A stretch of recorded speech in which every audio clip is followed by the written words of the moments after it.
Hey, back again. So, I went to the store after work and I was like, okay, I'm not really in the mood for cooking. So, it's looking like a hot dog kind of night.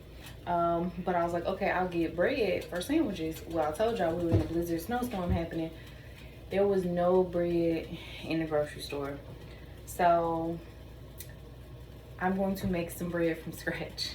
I do not have a bread machine or anything like that. I just looked up a recipe on the internet. I used uh, tastebetterfromscratch.com and I found a bread recipe. I don't have a bread machine. I'm just out here just trying to figure it out. I needed some bread. They didn't have any at the store. I have these ingredients at home.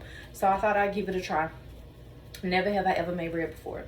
Now, fun fact, I have only used this stand mixer one time. So I told my husband, I was like, I want a stand mixer. I've been saying I want a stand mixer. I'm like, I want a KitchenAid stand mixer. I want a KitchenAid stand mixer. I've been saying it forever, but I also have been doing really well with my hand mixer. So it's like, eh. So this year for Christmas, he was like, ta-da, I got your KitchenAid stand mixer. But it's not a KitchenAid stand mixer. And it's also like blue and like white ombre. It has a lot happening and I like all of my counter things black.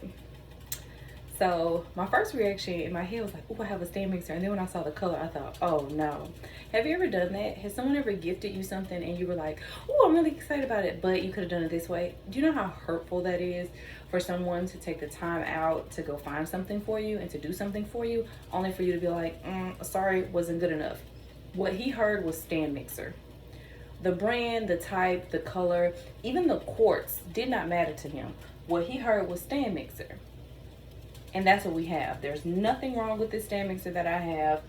I made chocolate cake, homemade chocolate cake, and chocolate icing, frosting, whichever you choose to call. I don't know the difference between the two. And it was totally fine. It was delicious. And I'm really excited about this stand mixer. But for a split second, I almost let the color of my gift and the brand of my gift take away. Like, I know I cannot be the only one, but I will be the first to admit that that is selfish, it is wrong, it is rude, and to check yourself with it. I'm loving my stand mixer, and I also love the fact that he heard me say stand mixer, because he could have came in here with, I don't know, a cedar block for salmon. I didn't ask for a cedar block for salmon. I wanted a stand mixer. So just because it's not exactly the way you want it doesn't mean you can't use it. So it says prepare the dough. Step 1 is to prepare the dough. In a large bowl or stand mixer, add the yeast. Here is the yeast, and it is 1 tablespoon of yeast. I'm going to put it in my stand mixer.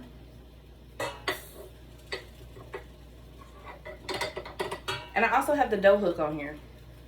See, my hand mixer, it didn't have a dough hook, you know? So add the yeast, water, and a pinch of sugar or honey. I chose sugar, so I'm gonna add the water. The water was supposed to be 2 cups warm, so I'm gonna add the water, 2 cups of water into the stand mixer.